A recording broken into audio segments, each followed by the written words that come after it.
The witch trials throughout medieval Europe have become renowned for their relentless, brutal torture and widespread execution. Whether floated as a form of class warfare, patriarchal dominance or religious persecution, the stories that remain are pitch black with their depictions of callous violence. Likewise, the legacy of the Medieval Inquisition is also one of severe brutality and overzealous, corrupt authoritarians crushing those with differing beliefs and lifestyles. Despite this, there is one story from history of a group of individuals in northern Italy that, whilst crossing over with both the Inquisition and the witch trials, somehow came out the other side with relatively few casualties. So unbelievable were the stories that came from the individuals involved that the Inquisitors themselves wrote many off as simple fantasists in the face of their sincere admissions. Known as the Benandanti, this was a group of people whose story was truly one of the strangest in the myth, legends and lore of historical witchcraft. This is Dark Histories, where the facts are worse than fiction. Hello and welcome to Dark Histories Season 4, Episode 9. I hope this episode finds you all healthy and well and in good spirits. Things are getting a little bit grindy now, aren't they? But, you know, light at the end of the tunnel and all that. So, yeah, I hope it finds you in good spirits. This is Episode 9, which is madness because I feel like it was Episode 1 last week. And it's really funny, like, doing the episodes and reading out which episode it is every couple of weeks. I'm finding like I'm really able to see how quickly this year's tearing past, which is maybe a good thing. So yeah, anyway, welcome. Today's episode is a really fun one, really weird one. Again, pretty out there, I think. So let's crack on. First of all, obviously, of course, as always, I just want a massive thank you to all the people who support the show, all the patrons, for keeping it running, essentially. All the new patrons. We've got Lucinda the Wolf, Evie, Kate, Mary, Emily, Andrea, Vanessa, Liza. I can't read this name. Oh, I'm so terrible. Lisa and Sally.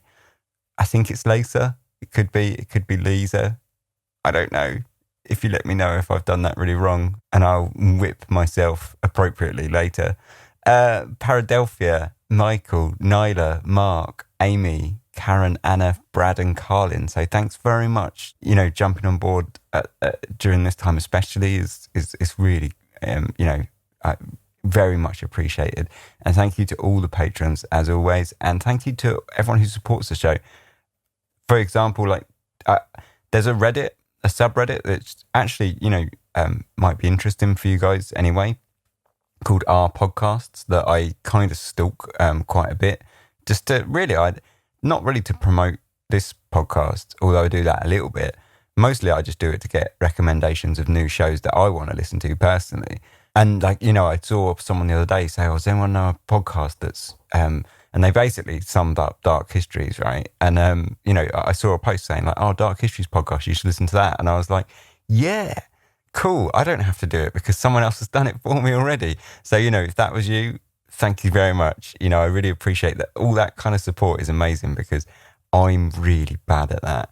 So yeah, thanks very much for, sharing the show around and just helping out, leaving reviews, ratings and sort of recommendations around the internet is just hugely helpful because I say to be honest, that's like where I really suck, and I've always really sucked at making this podcast. But yeah, thank you so much for all your support, everybody. So let's crack on. This episode is a fruity one, and it's called Benandanti, Anti-Witches and the Inquisition. The roots of the Inquisition belong in Rome, where heresy was considered a form of treason punishable by death. However, the popular Inquisition as we know it did not officially exist until the 13th century. Throughout the 2 centuries before its official founding in law in 1227, the practice of burning heretics was, of course, a popular pastime, at times sanctioned by officials and plenty of others, carried out by the whims of mob justice, when loosely organised crowds of locals would unceremoniously pull suspected heretics from prison cells and lead them to the stake. By the late 12th century, the Roman Church had made note of the goings-on and decided to take action in an attempt to both popularise and standardise the practice of crushing those that held opposing beliefs.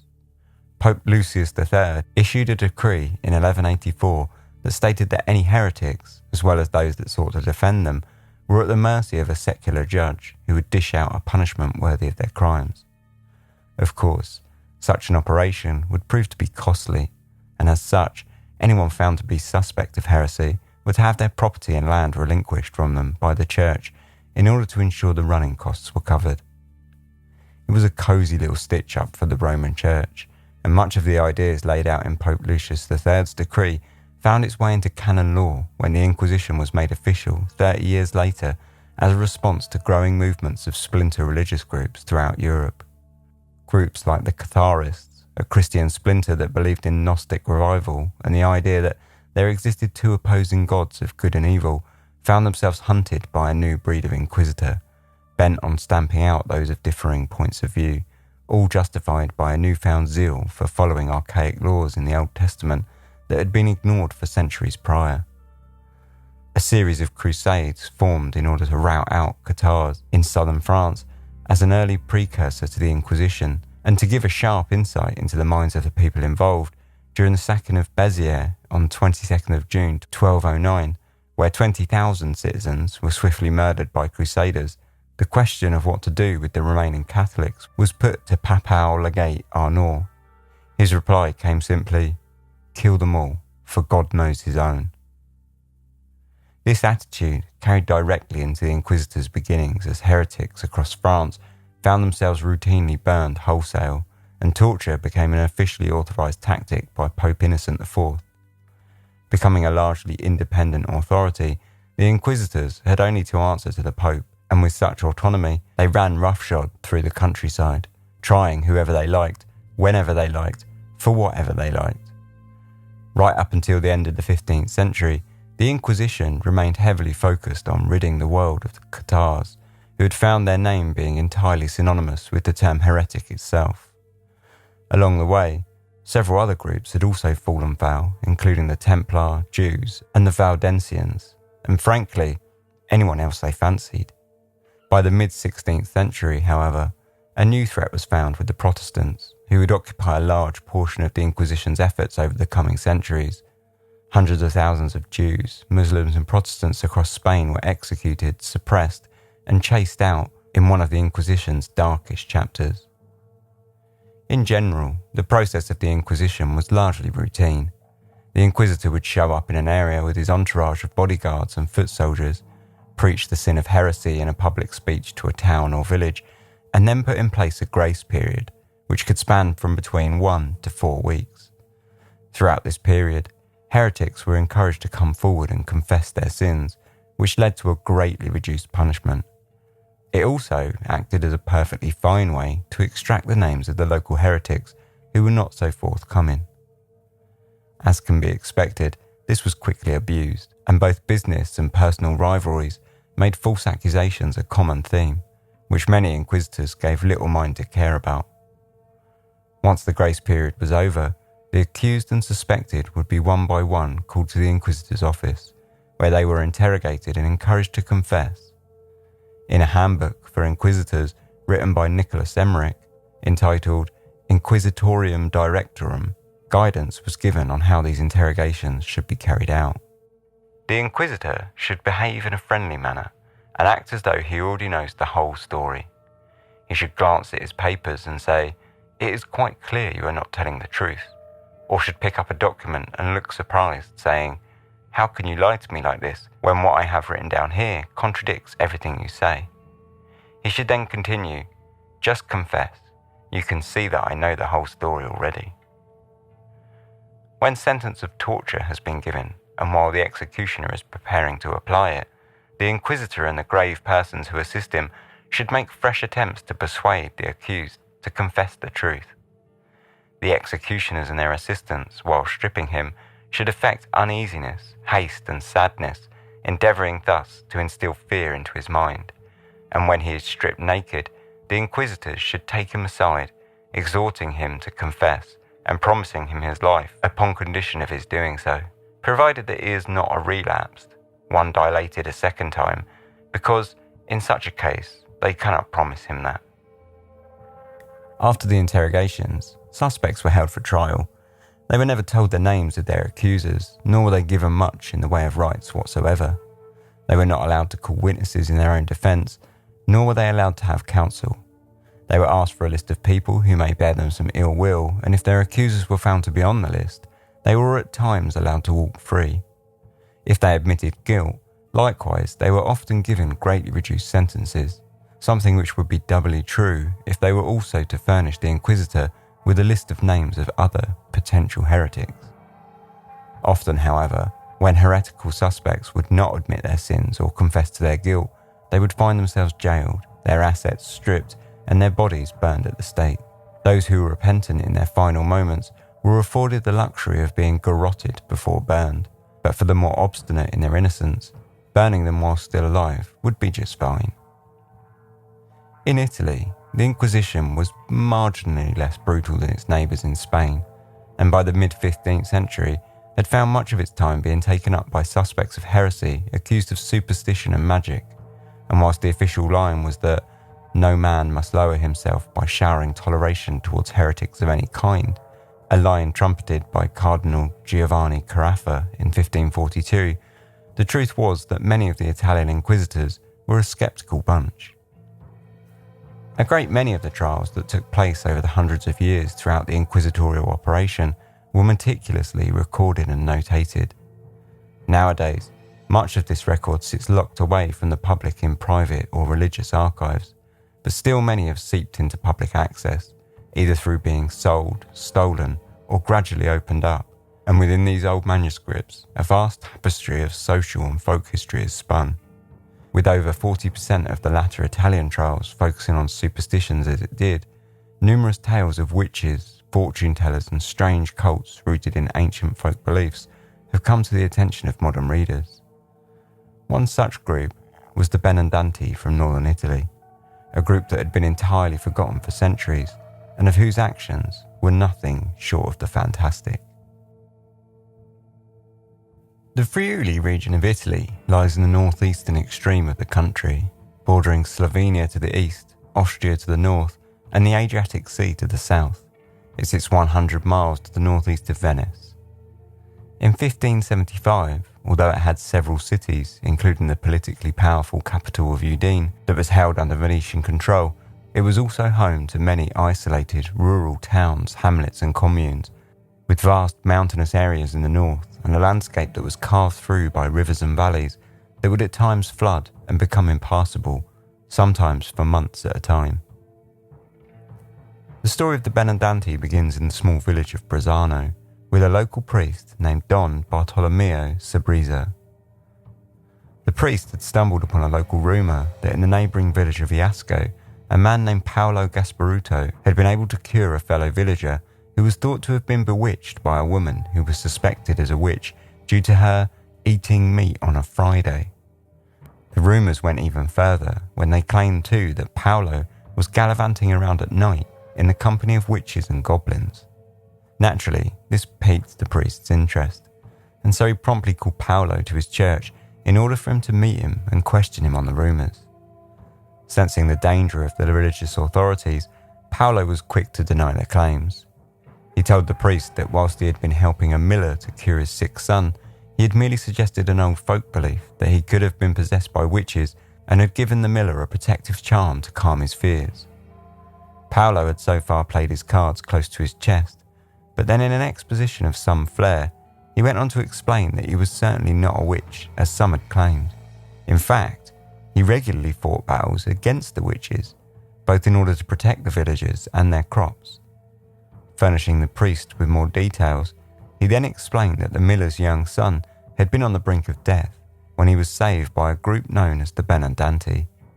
This group, he went on Thursdays during the ember days of the year, they were forced to go with the witches to many places, such as Cormon, in front of the church at Iasco, and even into the countryside about Verona.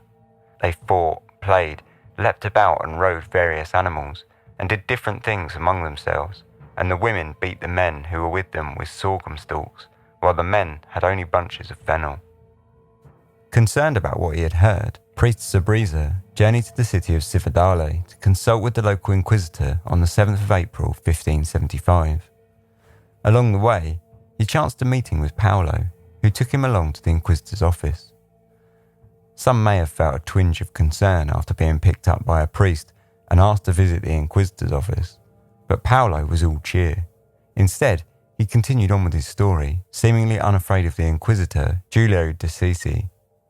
Sometimes they go out to one country region and sometimes to another, perhaps to Gradecia or even as far away as Verona, and they appear together jousting and playing games, and the men and women who are the evildoers carry and use the sorghum stalks which grow in the fields, and the men and women who are Benandanti, they use the fennel stalks, and they go now one day and now another, but always on Thursdays, and when they make their great displays, they go to the biggest farms, and they have days fixed for this, and when the warlocks and witches set out, it is to do evil, and they must be pursued by the Benandanti to thwart them. When the witches and warlocks and Benandanti return from these games, all hot and tired, as they pass in front of the houses, when they find clean, clear water in pails, they drink it. If not, they also go into cellars and overturn all the wine. Along with tipping over the wine, many of the witches and warlocks were also known to urinate in the casks. This, he said, is the reason that one must always have a pail of clean water in their house. For their part, it was the job of the so-called Benandanti, a term which directly translates as the good walkers, to stop the witches and warlocks from running riot throughout the town and to make sure they left the people's wine alone. The Benandanti were there to prevent evil, he promised. When the miller was called upon for questioning, he reiterated the story that Paolo had attempted to cure his son and had told him that he had been bewitched. He told the inquisitor all that he had heard from Paolo regarding the Benandanti, including the new details that some of the benevolent witches rode into battle with the witches and warlocks on the backs of horses, whilst others rode in on the back of hares, rabbits and cats. He told me that when he goes to these games, his body stayed in bed and the spirit went forth, and that while he was out, if someone approached the bed where he lay and called to it, it would not answer, nor could he get it to move, even if he should try for 100 years. If the sleeping Benandanti did not return to their bodies after 24 hours, Paolo told the miller that they would then become maledonte, a peculiar inverse Benandanti who ate children. Finally, the miller gave up one other piece of important information, that he had heard a rumour that a man named Battista Meduccio, an official living in Cividale, was also well known as a Benandanti. This was an incredible tale. Paolo was telling both the priest and the local inquisitor that as a Benandanti, he would stride into battle with bunches of fennel and fight against witches and warlocks, themselves armed with stalks of sorghum, a corn-like crop, in order to stop them from doing evil deeds. It was, with some luck, that the inquisitor found it too much to believe, despite Paolo's adamance that he was telling the truth, even going as far as to invite the priest to join him for the next gathering. When asked who the other members of the Benandanti were, Paolo only told him that they were men from the local region, in the towns of Brazzano, Iasco, Corman, Gorizia and Cividale, but he refused to name any specific names. Rather than focus on the demonic elements of the story, much of which should have been considered as really quite heretical, the inquisitor instead dismissed the whole thing and sent Paolo and the priest away. About a week passed since the questioning in front of the inquisitor, after which the priest continued to ask about the town of Paolo in an attempt to find out more details about the Benandanti. As it turned out, Paolo was not shy at all about who he had told of his escapades. It was a well-known fact that he was a Benandanti to the locals, who all told the priest that he freely admits to anyone with whom he has the occasion to speak, even taking an oath on it. For 5 years, Paolo continued unchecked, battling witches and warlocks in the fields and presumably telling everyone all about it. By 1580, however, a new inquisitor had taken charge of the region, Fra Felice de Montefalco, and after stumbling upon the unclosed and unfinished case of Paolo Gasparuto, decided to revive the interrogation and resolve the puzzling affair of the Benandanti. He called Paolo to the Holy Office once more, and at the same time contacted the second Benandanti who had been named at the time, Battista Meduccio. Unsurprisingly, Paolo was first to respond to the summons, and he made his way to Cividale, where the Inquisitor de Montefalco was stationed, on the 27th of June 1580. Upon the opening of his interrogation, he told the Inquisitor that he was not aware why he had been summoned. The Inquisitor jumped quickly into the matter, asking him if he knew of any witches or of any Benandanti.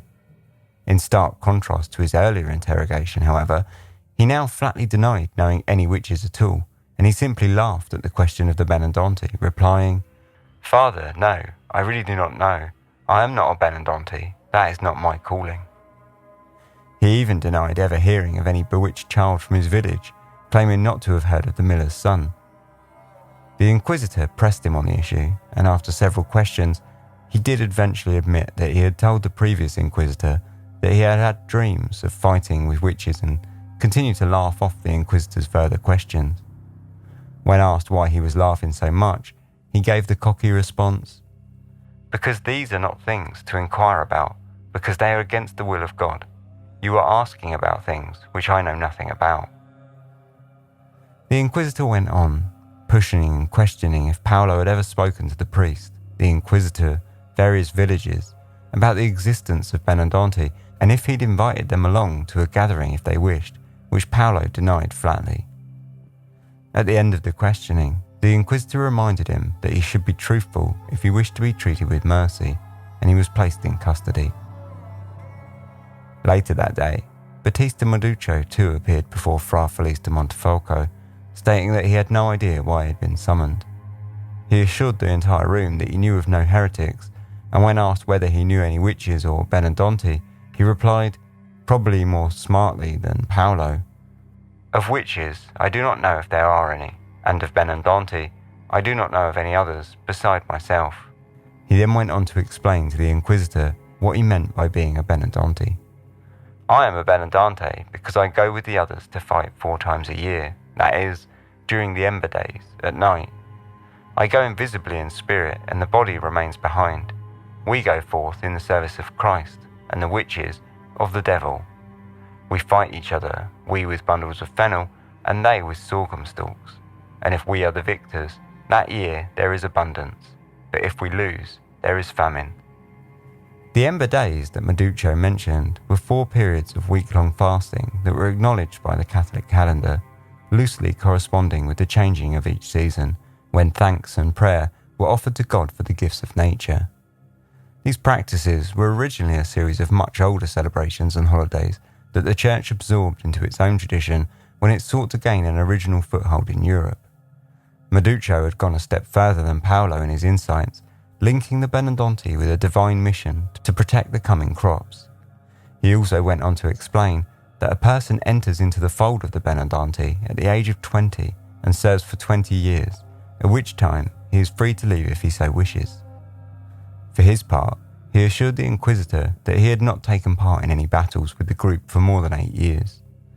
The Inquisitor was interested, and he pressed on, asking Meduccio who was enlisted into this mysterious military structure.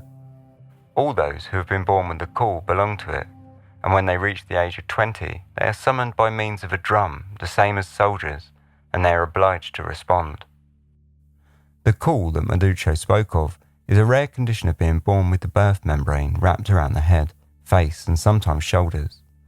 Thought to occur in 1 in every 80,000 births, it is relatively uncommon, and throughout folklore has been seen as a sign of good fortune and good luck, and many parents keep the call after it had been removed in order to pass it on to their child after it had grown up. This child would then keep it as a lucky charm, while some did choose to sell them at high prices to sailors and soldiers who highly valued them as good luck charms. Just as his predecessor once had been when questioning Paolo, Inquisitor de Montefalco incredulously reminded Meduccio that he must tell the truth.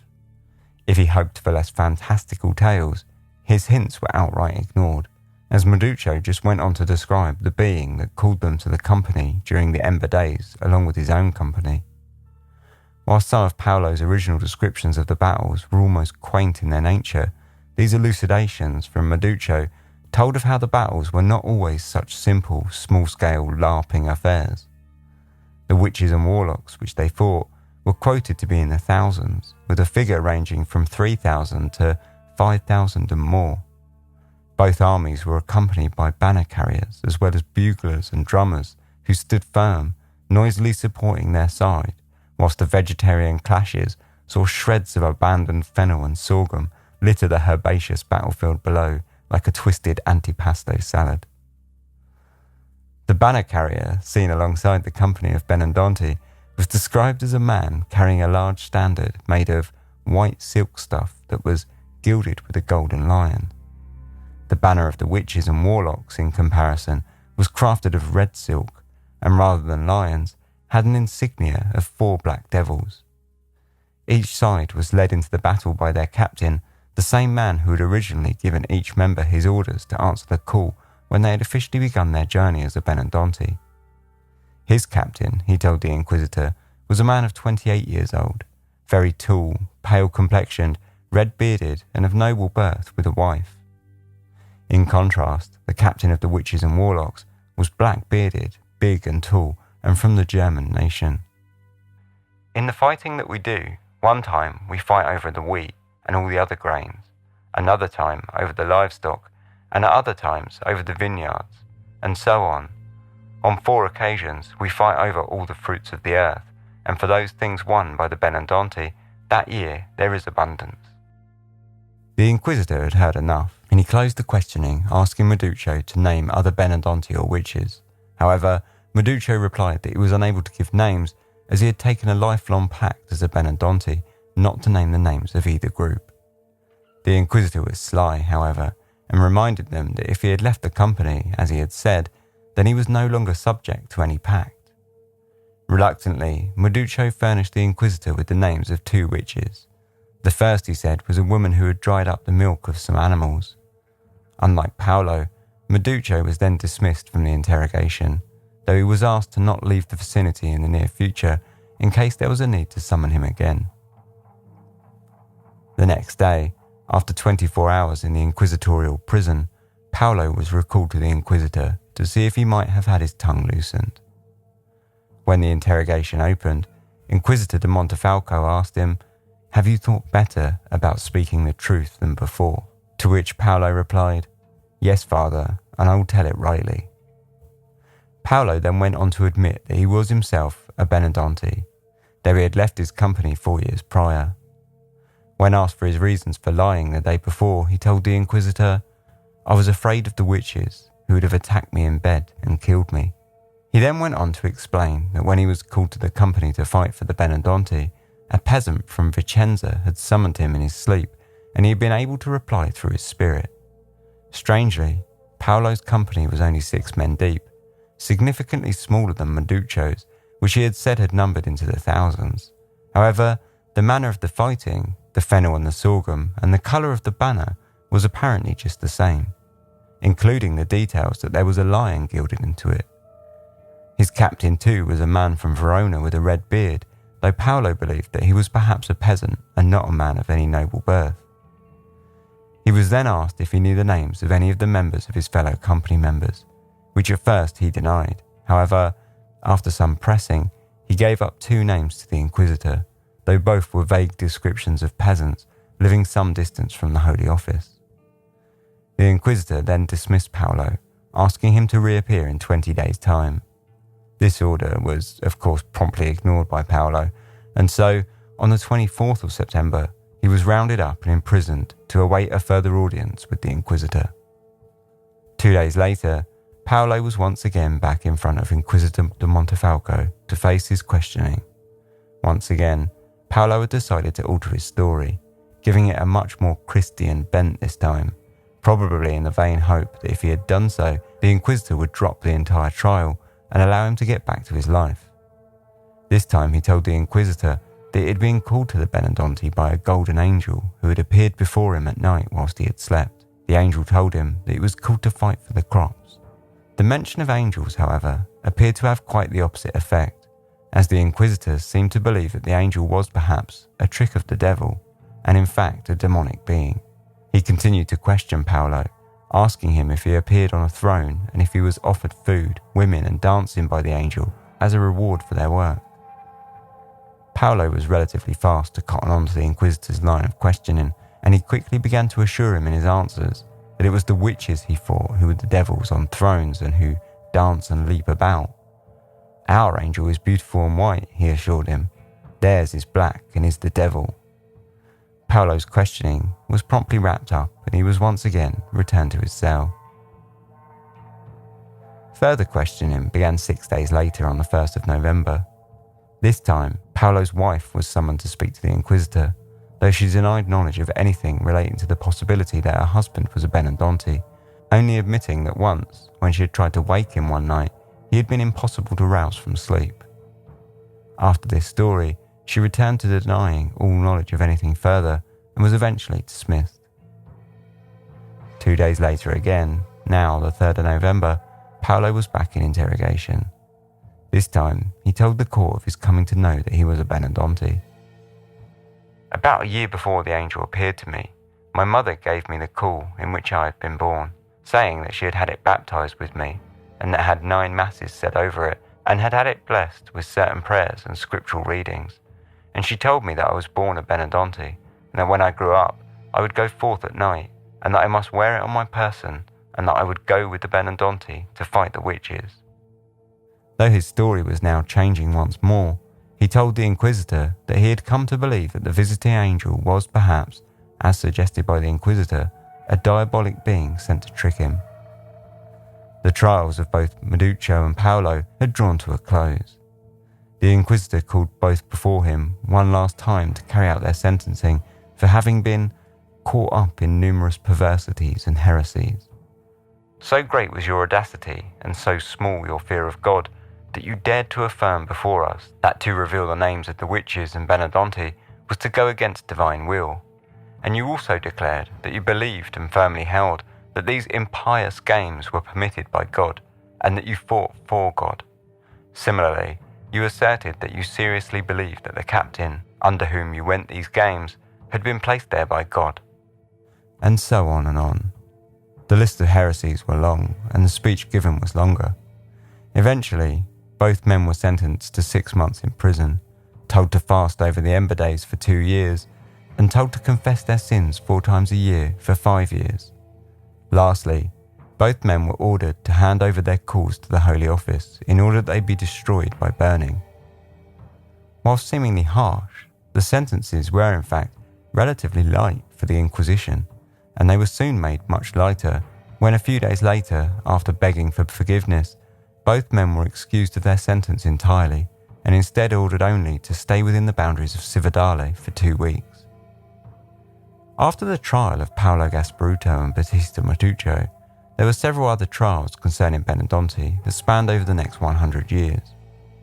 Interestingly, as the time passed, so too did the beliefs and practices of the Benandanti themselves.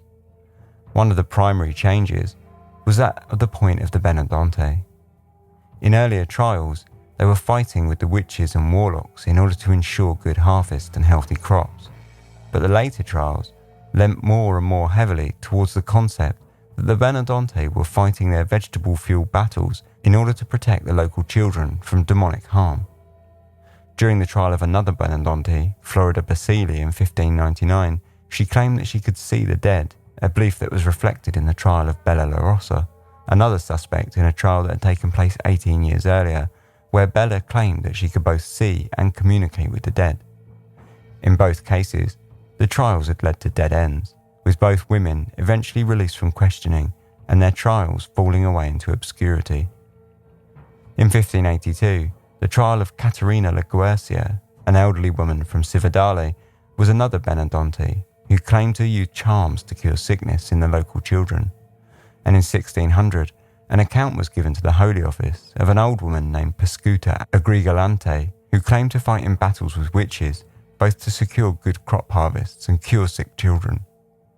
Pascuta would leave her body during the night, and her spirit would travel to the battles riding a hare, who would collect her at the appropriate time by creating a great clatter with its paws on her door until she opened it and went with the spirit animal.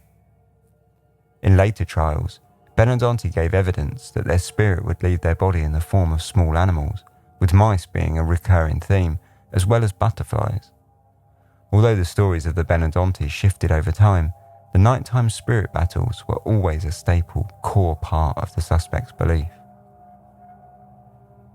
By 1670, the Inquisitors, who saw little difference between the Benandanti and the evil witches and warlocks they spoke about, had slowly pressured many to turn their back on their beliefs, assuming them to be diabolic in origin, and so, over time, the Benandanti found themselves being assimilated into the realm of the witches that they once claimed to struggle against. The knock-on effect of this was a complete loss of purpose amongst the group, and slowly, as the years ticked by, the number who claimed to be of the call steadily declined. Those of the Benandanti who were left began drawing harsher and harsher lines between themselves and the witches. In the beginning, the witches and warlocks were almost seen as honourable enemies, but by the latter period of the trials, many began attacking them violently during their interrogations and in public life too. The local Benandanti embarked upon something of a PR exercise, where they would emphasise themselves as benevolent, casting healing spells on sick children and protecting the crops. At the same time, they began playing up the evil stereotypes of witches that had come to saturate the European witch trials abroad. This, however, appeared to backfire, when eventually, as the Inquisition continued to mostly ignore the tall claims of the Benandanti, and the villagers grew weary of the discord that the Benandanti sowed amongst those individuals they accused as the evil witches, the group found itself falling further and further out of favour. Perhaps surprisingly, given the Inquisition's history and strong reputation for widespread violence and abuse, the Inquisitors of Friuli were remarkably lenient in regards not only to the Benandanti, but witchcraft and superstition and magic in general. Despite the fact that by the turn of the 17th century, over 40% of all trials overseen by the Inquisitors were based in matters of magic and supernatural, the trial of Paolo Gasparuto and Battista Meduccio was the only trial of suspected Benandanti that would ever even reach a conclusion. Of the dozens of other trials, most became long, drawn-out affairs that meandered into obscurity, with the suspects only being told to stay in the area and to attend the court at a later date if called upon. This lax attitude toward the Benandanti was reflected throughout the vast majority of superstitious or supernatural cases, with many ending with punishments or penances of short-time incarcerations. Even the case of Paolo and Meduccio, relatively early on in the Benandanti timeline, had seen their sentences quickly withdrawn. So what exactly was going on here? Why was it that a religious body formed from the sole purpose of hunting out, exposing and punishing heretics were being so lenient with cases which, across various faiths in all other areas of Europe and even in other areas of Italy, fell directly under the banner of gross heresy? The answer is likely several layers deep, but first and foremost is the fact that the Inquisitors of the Friuli simply had bigger fish to fry. Whilst the stories of the Benandanti, witches and warlocks were certainly off kilter with an orthodox point of view, they were not deemed as a threat to Catholicism in the same strength that Protestantism or Catharism were. A further explanation falls on the attitudes of the Inquisitors of Friuli, both in regards to the practices carried out and of magic on a wider scale. Truthfully, much of the practices carried out by the Benandanti could be seen reflected within Christian practices, which had over the past centuries incorporated many of the traditional pagan beliefs into its own method and calendar, praying over crops or sprinkling holy water in order to protect the harvest, and holding spiritual ceremonies and mass on special days in order to ensure the health of the crop for the year, whilst poor crop yields were often blamed on the past sins of the locals. Whilst differing in execution, both the Catholics and the Benandanti were seeking to enlist spiritual practices for the same ends. Perhaps more importantly, however, was the contradictory beliefs of the Inquisitors themselves. Coming from a higher class of society, the Inquisitors were men of education and learning, and much of the feeling when coming into contact with traditional folk tales of magic and witches from rural communities was a certain degree of piteous contempt and a heavy dose of skepticism. Many of the questions asked in the trials of the Benandanti would have been posed with a raised eyebrow, and many suspects was simply dismissed after the Inquisitors had deemed them as either mentally unstable, harmless profiteers, or as simple fantasists. Cases of local healers and diviners were frequently seen as older, poor women aiming to make a small side profit and dismissed, while stories of Benandanti springing through the fields at midnight on the back of spirit animals were incredulously notated. An example of the attitude of the time amongst the educated classes towards rural folk healers can be seen in a letter written by a Friulian priest in 1582 who, in a damning account of the Inquisitors' overstretching, wrote, "The Inquisitors are seeking to prosecute certain poor women who, under the pretext of healing and being paid a little money for it, were using some superstitious practices that had nothing to do with heresy." Strangely, while stories like this were treated with leniency and the stories of the Benandanti were seen as far-fetched and more often than not simply hand-waved away, the Inquisitors were still deeply interested in the names of the witches and warlocks that the Benandanti were fighting. Somewhere down the line, the magic of the demonic witches was seen as more believable than the magic of the benevolent Benandanti, though technically, if the laws were being followed, both belonged firmly in the category of serious and unquestionable heresy. So was it just a case that the Benandanti was simply not seen as an active enough threat to the church to bother with? As the trials passed on, and the suspected Benandanti began to change their views both of witches and of themselves, the efforts of the Inquisitors to frame them as witches became easier and easier, and it worked to place them within an understandable and, importantly, punishable framework.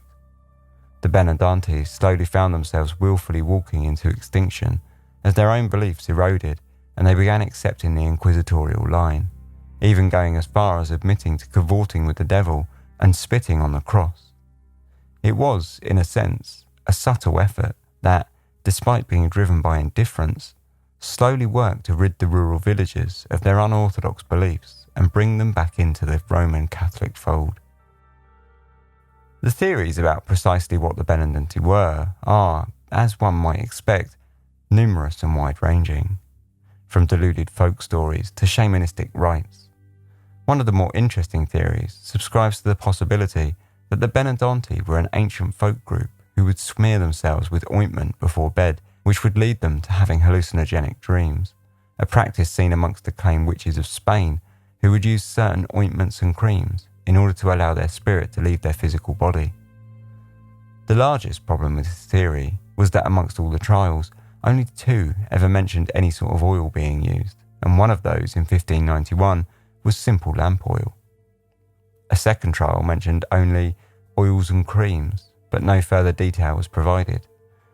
With none of the other Benandanti ever mention it, it seems unlikely that it was a ritualistic practice amongst the group.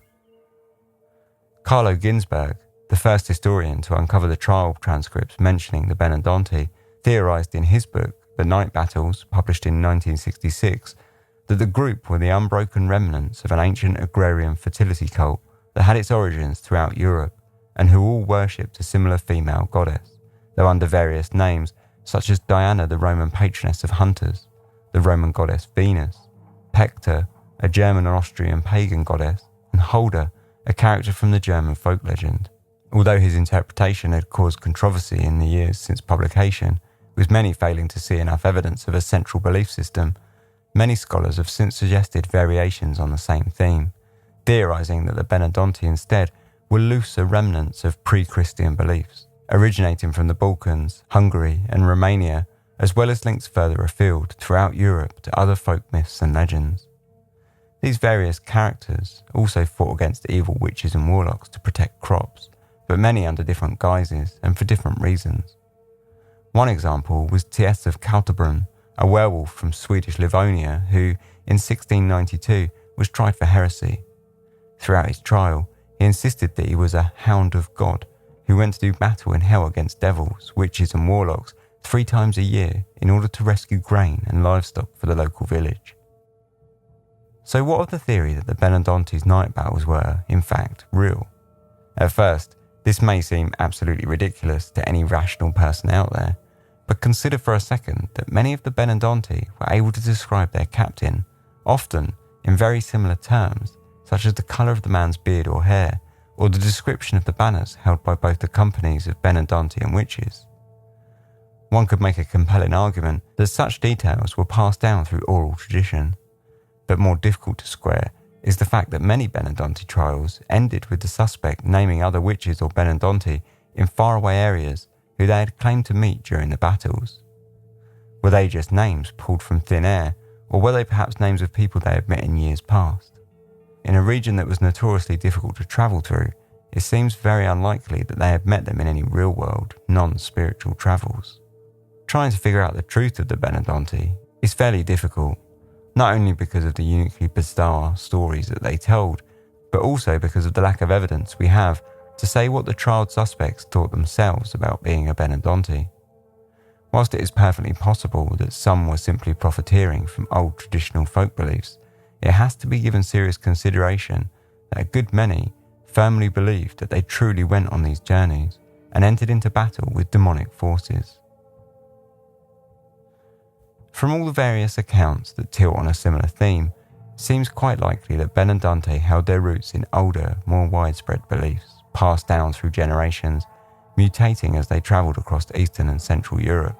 Faced with so many stories, from the benevolent witch battlers of Paolo and Meducho to the Livonian werewolf, however, we are somehow left in a similar position to the bemused Inquisitors, scratching around in our attempts to twist the peculiar beliefs of the Benandanti to conform to our own paradigms. Do they truly fight battles with bunches of fennel striding into battle on the back of a spirit rabbit to protect the local crops? It seems unlikely. But where then did the stories come from? What did the Benandanti believe on a day-to-day basis, and how did they view themselves? And why did their stories persist for so many centuries until a finely tuned operation like the Inquisition was able to finally stamp them out of existence?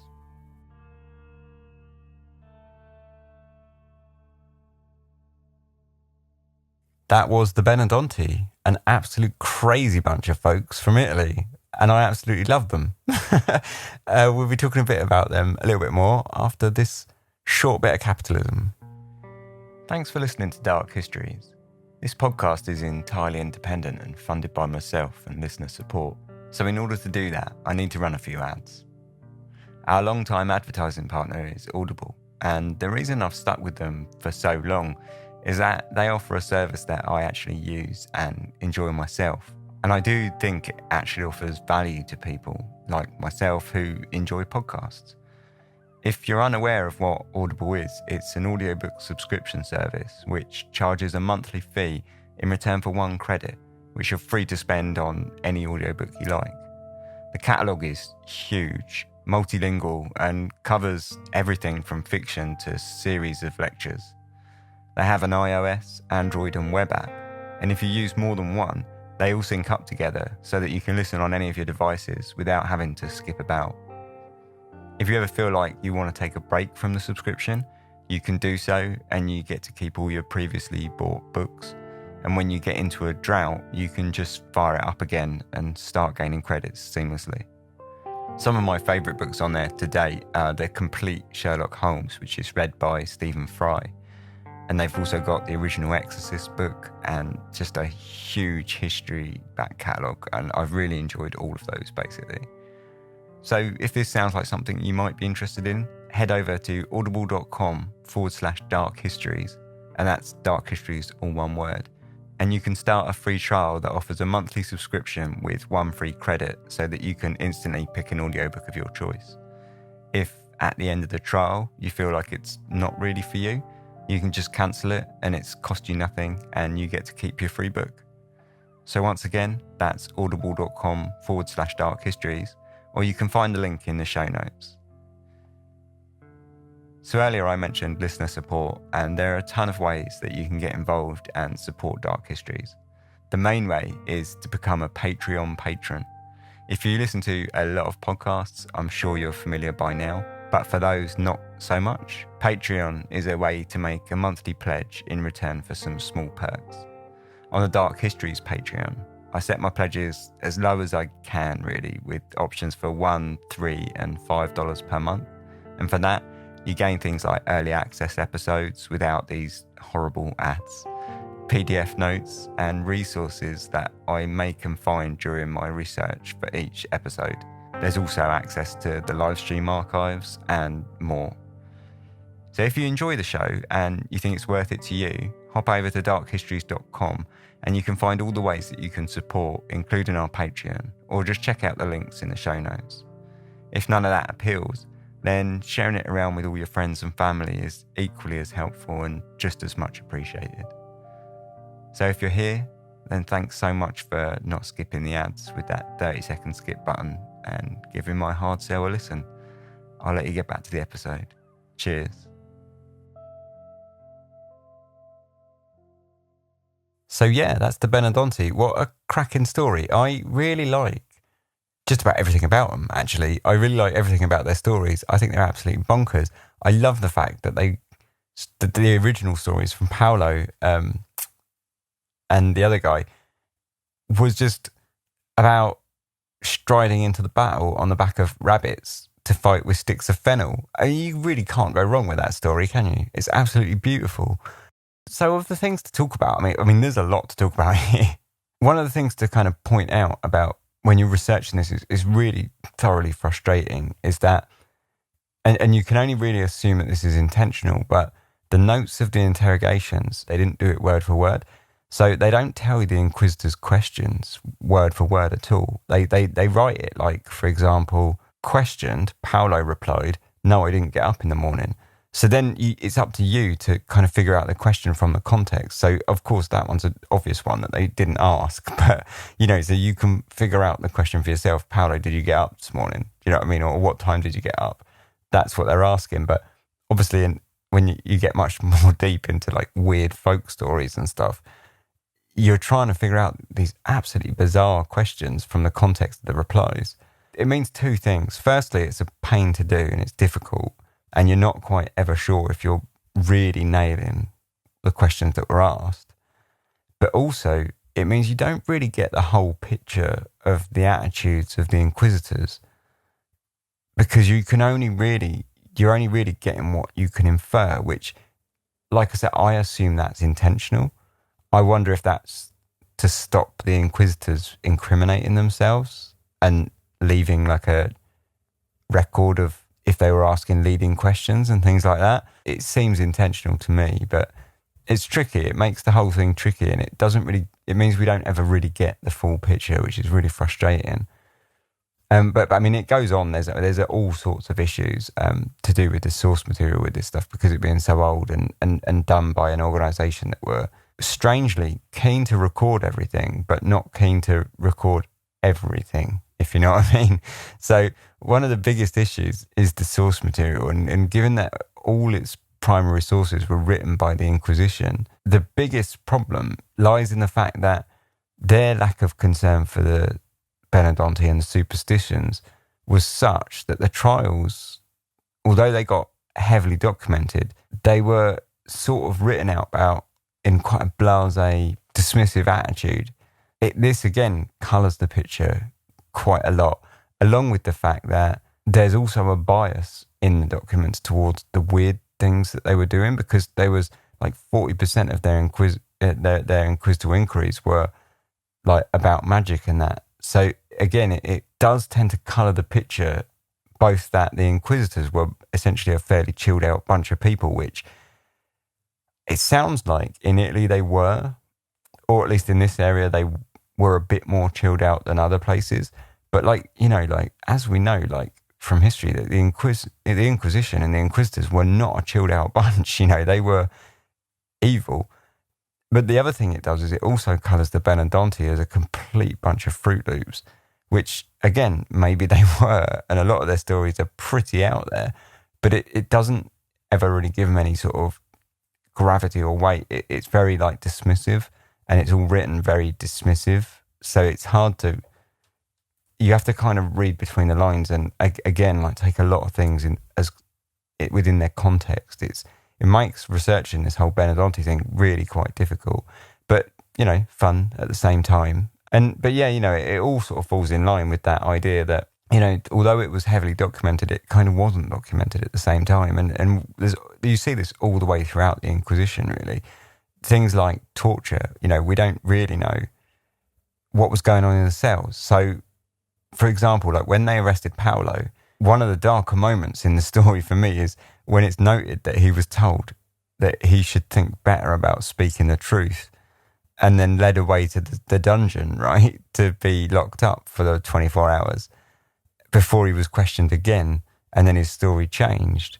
We don't know what went on in that cell, but it does leave you to knowing the Inquisition, the undertones of that, you should think better about speaking the truth is quite chilling, really, because that, well, we can guess that there was it was probable or very high chance that he was not going to be left in his cell to have a little sleep and a bite on some bread. He was probably going to be taken down there to be tortured.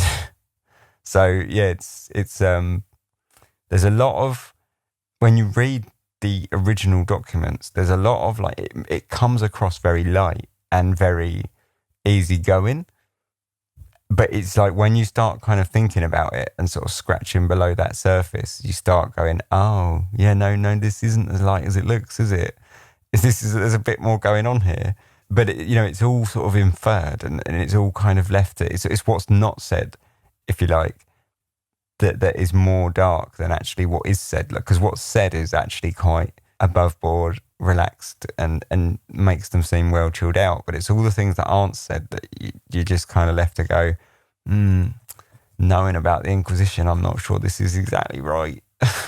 So but it's a really interesting story. But say a lot of work to trawl through the weirdness and the difficulty and the way it's written, but really interesting. Probably, I think, in terms of this episode and also of this discussion bit now, and perhaps where we might sort of move into more on the live stream where it's a bit more of a casual discussion, but is where do you draw the line and stop? Because realistically, I think so when we get to theories, like what do you think of the Benandanti? I'm really interested in what you think they are. And what your ideas are about them.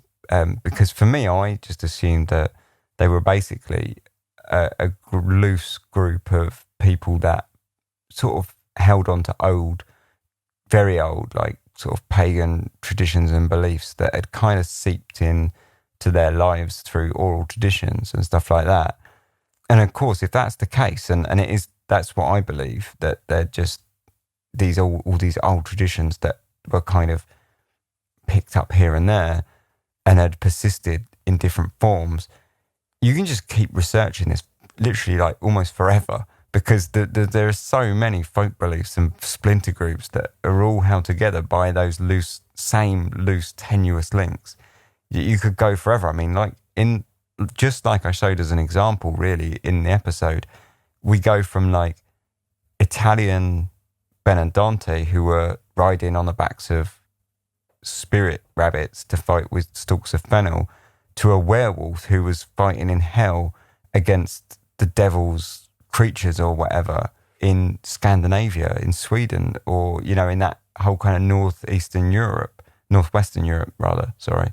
So, we're almost going from, one corner of Europe to the other, from one belief that is greatly different to the other belief in its superficialities and the bits that are on top, but all for the same purpose underneath, because they were both there to protect crops and all the rest of it. So if you go with these loose links and tenuous ties, you could literally be researching folk beliefs forever. So I kind of tried to keep this episode sort of like honed in on just that one like idea of the Benandanti without getting too far off track, because otherwise, I think it could go forever. But you do need to kind of focus on that a bit to answer what you think they were.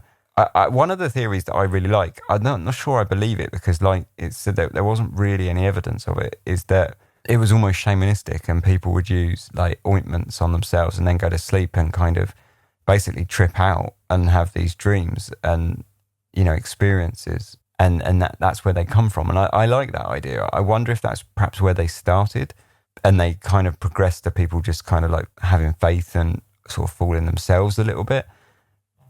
But I really like that idea of the shamanistic thing, because for me that makes a lot of logical sense.